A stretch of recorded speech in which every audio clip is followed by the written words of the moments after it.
Hello, my friends, and welcome back to the community of those unafraid to face naked reality. The elites in Washington are buzzing right now, congratulating themselves in velvet-lined rooms about backing Tehran into a corner. Most of the mainstream newspapers you read this morning are parroting a familiar chorus. If America just flexes its muscles, issues tough ultimatums, and sends a few more aircraft carriers to the Persian Gulf, the adversary will tremble and beg for mercy. They call it maximum pressure. Let me be clear, that is not a strategy. It is a dangerously naive delusion, an arrogant fantasy leading America into an inescapable structural tragedy. What we are witnessing is not the triumph of liberal diplomacy. It is a geopolitical death warrant, handwritten by people who fundamentally misunderstand the ruthless rules of an anarchic world. The press reports that U.S. and Iranian negotiators are struggling to break an impasse over their respective red lines. The Trump administration stubbornly demands that Iran accept zero uranium enrichment to ensure it cannot build a nuclear weapon. Washington even demands limiting the range of Iran's ballistic missiles and ending all support for allied militias across the region. Regional officials reveal that the Trump administration views Tehran as so extraordinarily weak that they assume Iran has no choice but to bite the bullet and swallow America's demands. Vice President J.D. Vance said on Fox News last week that despite the looming threat of war, the Iranians are still not yet willing to actually acknowledge and work through the president's demands. Meanwhile, Steve Witkoff, Mr. Trump's lead negotiator, dropped a remarkably naive comment on television over the weekend, stating the president is curious as to why Iran hasn't capitulated. That curiosity is the ultimate proof of strategic blindness. They are looking at the world through the lens of morality and wishful thinking, instead of looking at material indicators and the imperative of survival. In an anarchic system, there is no 911 to call when your nation is threatened. Survival is the supreme goal. For the government in Tehran, capitulating to Washington's demands on uranium enrichment and ballistic missiles is viewed as a far greater risk to its very survival than plunging into a devastating war. Missiles capable of reaching Israel are not toys to be bargained away at a negotiating table. Iran sees possessing them as absolutely critical for self-defense. Furthermore, Supreme Leader Ayatollah Ali Khamenei maintains that nuclear enrichment for peaceful purposes is an inalienable right, a fundamental principle that his officials cannot possibly abandon. Expert Danny Citronowicz laid bare this ironclad logic, pointing out that beyond strategic calculations like ballistic missiles, Khamenei insists on uranium enrichment as a pillar of the regime itself. If Iran's leaders concede on those core points, they will actually undermine the very existence of their regime. Citronowicz emphasized that Tehran simply doesn't have any other choice than to take the bet on the military side. This is not irrational stubbornness. This is basic survival calculus. Ayatollah Khamenei has repeatedly stressed his view, notably in a 2024 speech, that nuclear energy and human rights are not the real issues. America's fundamental problem is with the very existence of the Islamic Republic. When a state believes its adversary intends to strangle the life out of it, it will fight to the bitter end. Let us dissect the ruthless domestic political mechanism tying the hands of Iran's leadership. Washington sees an Iranian economy plunge deeper into crisis under the crushing weight of biting international sanctions and the fallout from a 12-day war launched by Israel last June, briefly joined by U.S. warplanes. They see authorities in Tehran having used deadly force in January to crush nationwide protests demanding Khamenei's ouster. They see smaller protests re-emerging over the weekend, demonstrating the deep hostility a segment of the population holds toward their leaders. On top of that, the government in Tehran is staring down a massive buildup of U.S. firepower in the Persian Gulf, including 2 aircraft carrier strike groups, and a massing of reconnaissance and refueling jets across the Middle East. Washington assumes these material and internal burdens will break Tehran's will. But this is where ruthless reality delivers a sledgehammer blow to Western naivete.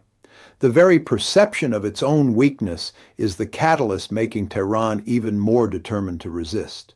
Ali Vaez of the International Crisis Group summarized this mechanism with chilling clarity. For Iran, submitting to U.S. terms is far more dangerous than suffering another U.S. strike. They are haunted by an ironclad belief that once they capitulate, America will never alleviate the pressure. Instead, they believe that concession would only encourage the U.S. to go for the jugular. If the flames of war do ignite, how will the meat grinder operate?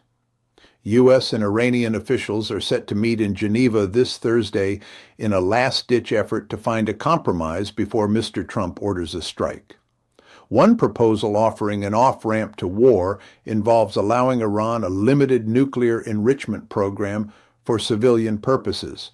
But if diplomacy fails, analysts pose two fatal questions. Would a U.S. attack go as far as trying to topple the political system in Iran, and would Tehran be able to retaliate enough to inflict agonizing pain on Mr. Trump? According to defense analyst Farzin Nadimi, the likely scenario is that Tehran would seek to absorb limited strikes and cap its retaliation to attacks on U.S. bases in the Middle East, exactly as it did last June. However, if President Trump decides to go all in, U.S. forces, probably with Israeli help, would have to race in the first few days to take out as much of Iran's military capabilities as possible to hamper an attempt at a far fiercer and broader retaliation. Nadimi warns this would require an extensive effort from both the U.S. and Israel, deploying not just air power but also ground elements to ensure their missile threat is completely neutralized. And this is where economic weaponization and asymmetric warfare will turn the Middle East into a bloody quagmire. Regional experts predict Iran will try to mimic the success of the Houthi militia, its ally in Yemen. Remember the glaring lesson of 2025. The Houthis completely derailed a U.S. military campaign aimed at stopping the group's attacks on international shipping in the Red Sea. During that intense 31-day confrontation, the Houthis persistently attacked U.S. drones, international vessels, and even an American aircraft carrier. America burned well over $1 billion on that encounter, and ultimately, Mr. Trump himself struck a deal instead of risking a drawn-out military entanglement. That scenario will repeat on a catastrophic scale. Analysts warn Iran could try to create a protracted and deadly confrontation that could severely hurt Mr. Trump in a midterm election year.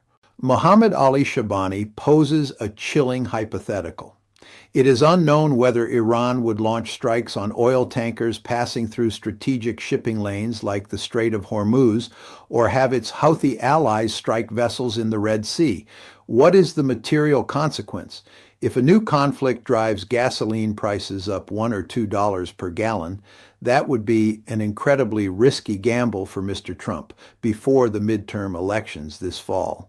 The pain at the gas pump will destroy voter support faster than any political slogan. Take a step back and look at the grand strategic picture.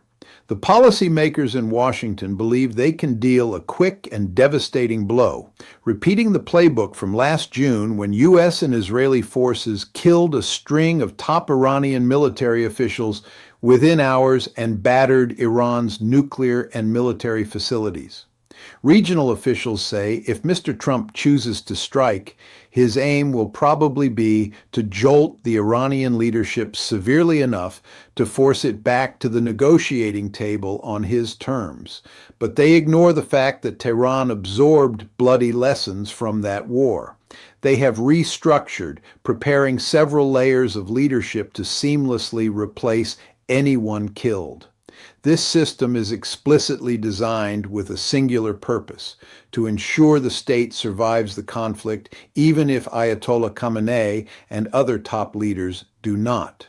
Third-party great powers are watching this theater closely. China, the only true peer competitor capable of challenging America's global hegemony in terms of population and industrial production, is sitting quietly in East Asia and smiling. America is once again being dragged into a trap of strategic suicide in the Middle East. Every $1 billion poured into defending suffocating waterways in the Red Sea, every bomber squadron deployed to destroy missile silos in the desert, is a bleeding of resources that should be focused on containing Beijing in the Pacific. We are slitting our own financial and military wrists to pursue an illusion of control in a region that is not of vital existential importance to the rise of the new unipolar structure. The experts have laid out the bitter truth. Iran refused to capitulate to U.S. terms after the last war, and if it survives another, it will probably refuse again. Ali Vaez nailed the coffin of naivete shut with a ruthless verdict. To think that a war every time either makes Iran more flexible or facilitates diplomacy is nothing but a delusion. The history of the international system is not written with goodwill. It is forged in cold steel, blood, and the freezing calculus of survival. America is walking itself into a geopolitical dead end, egged on by elites who always believe they can bend the natural laws of power politics with brute force and moralizing sermons. The bloody reality is, in this anarchic game, there is no prize for naivete, only ruthless punishment for hubris. Stay safe, stay awake, and never stop questioning the polished lies. The naked truth is still out there. I will see you next time.